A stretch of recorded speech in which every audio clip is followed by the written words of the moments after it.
Nah, ini dia penampakan dari Pru Prime Healthcare Plus atau Black Card Plus.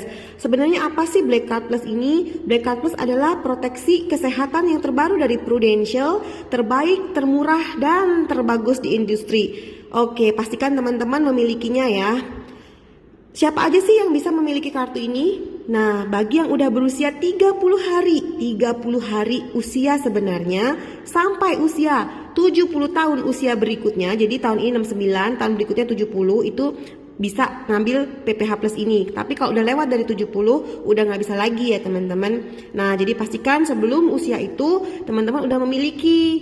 Karena semakin lama, semakin tua, semakin mahal. Oke? Nah, apa aja sih sebenarnya manfaatnya dari PPH Plus ini? Oke, Black Card ini atau PPH Plus ini punya 5 plan. Oke, plan yang pertama adalah bronze. Nih ya teman-teman, bronze. Yang kedua adalah silver. Yang ketiga adalah gold. Yang keempat platinum. Yang kelima adalah diamond. Apa bedanya? Nah, bronze ini hanya mengcover Indonesia aja. Silver mengcover Asia kecuali Singapura, Jepang, dan Hong Kong. Kalau gold mengcover seluruh Asia. Kalau platinum cover seluruh dunia kecuali Amerika Serikat.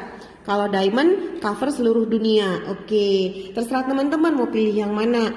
Kalau teman-teman bilang, saya mah mentok-mentok berobat di Singapura, ya udah berarti teman-teman ambillah yang gold. Saya mah mentok-mentok ambil di Malaysia, gua nggak akan lah ke Singapura. Jadi teman-teman ambil aja yang silver sudah cukup. Oke, nah saya kasih contoh yang Jessica. Jessica ngambilnya gold teman-teman ya.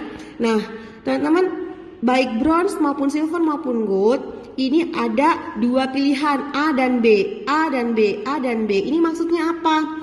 Kalau teman-teman pilih A, itu artinya 1 kamar 2 kasur yang terendah di rumah sakit. Kalau yang B itu 1 kamar 1 kasur. Oke ya. Nah, sampai di gold juga sama, ada A dan B. Nah, saya kasih contoh yang Jessica ya. Jessica ngambilnya gold B, 1 bed 1 room. Oke, berarti cover seluruh Asia, termasuk Singapura, Hong Kong, dan Jepang. 1 kamar, 1 kasur. Oke, nah kemudian ada opsinya, opsi 1 dan opsi 2. Yang opsi 1 1.500.000, yang opsi 2 5 juta. Loh yes, katanya 1 bed 1 room. Kenapa kok masih ada harga kamar? Nah, ini bedanya teman-teman ya. Jangan salah kira harga kamarnya 1.500.000. No, nggak seperti itu. Misal nih, teman-teman ngambil yang opsi 1, yang 1.500.000. Nih, misal berobat ke Singapura. Ke Singapura harga kamarnya 1 bed 1 room the cheapestnya, yang terendahnya itu misalnya 8 juta di Mon I. Maka teman-teman tetap di cover full, nggak kena prorata. Oke, jadi abaikan dulu ini opsi-opsinya. Yang teman-teman ingat adalah 1 bed 1 room the cheapest di rumah sakit itu. Jadi kalau teman-teman ke Singapura, harga kamarnya 8 juta, meskipun teman-teman ngambil opsi 1, tetap di cover 1 bed 1 room tanpa prorata. Tapi kalau misalnya nih Jessica ke Garut atau ke Tasik, terus tiba-tiba demam dan harus masuk rumah sakit di Garut atau di Tasik. So, di rumah sakit di Tasik, 1 bed 1 room the cheapestnya harganya 500.000. Misal begitu ya, di Tasik 500.000. Nah, Jessica boleh upgrade, boleh naik ke VVIP atau VIP yang harganya 1.500.000. Jadi gak melulu 1,5 aja.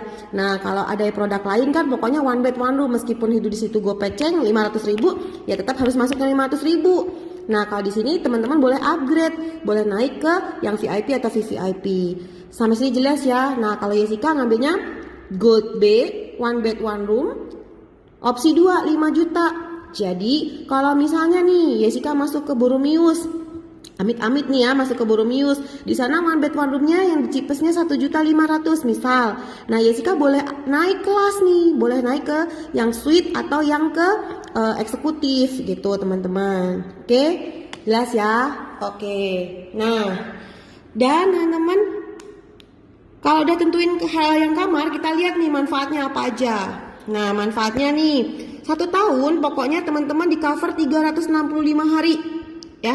Mau masuk rumah sakit 365 hari selama setahun juga mah enggak. Kalau ada tahun kabisat gimana? Yes 366, sama aja 366 hari teman-teman akan di cover. Oke?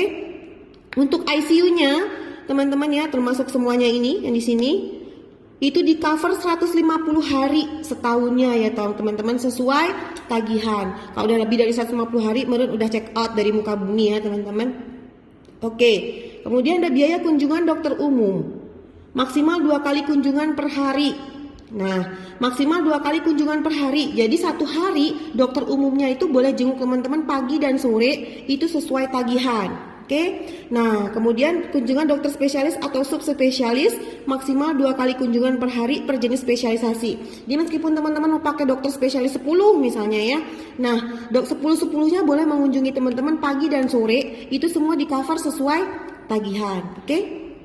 Kemudian ada biaya tindakan bedah. Biaya tindakan bedah ini operasi teman-teman ya. Aneka perawatan rumah sakit misalnya obat-obatan, infus dan lain-lain. Biaya perawatan oleh juru rawat inap setelah rawat inap ya maksimal 120 hari setahun. Ini sesuai tagihan semua ya. Terus biaya ambulan lokal juga sesuai tagihan. Fisioterapi, okupasi atau terapi wicara ini juga ya di cover sesuai tagihan. Nah, nanti teman-teman tinggal minta ke Jessica ini apa aja ya tabelnya boleh. Jessica jelasin secara umum dulu di sini. Nah, kemudian ada biaya pendamping nih ya. Jadi, misalnya Jessica sakit nih, Jessica kan ambil Gold B nih. Nah, si Sandi, suami yang nemenin, itu dapat jatah 850.000, tapi bukan dikasih uang 850.000 ya. Misalnya mau pakai extra bed atau makanan dari rumah sakit, itu dikasih di cover sama Prudential. Oke ya.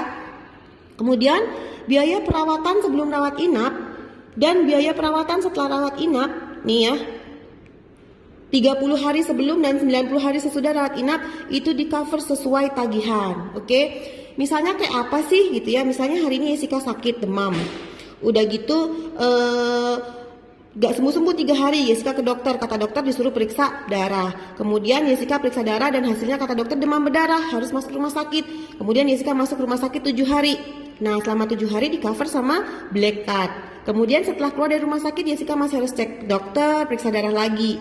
Jelas ya? Nah, biaya sebelum Jessica masuk rumah sakit itu yang ke dokter dan cek darah, dan setelah keluar dari rawat inap, itu semua boleh dirembes teman-teman ke Prudential dan di cover dengan sesuai tagihan. Oke, jelas ya? Kemudian ada biaya bedah, rekonstruksi payudara dan rekonstruksi wajah teman-teman ya. Nah, ini teman-teman asalkan akibat dari kecelakaan maupun cancer, itu dua-duanya di cover sesuai tagihan ya. Tapi kalau untuk rekonstruksi wajah, bedah plastik karena pengen cantik, pengen mancung, enggak di cover.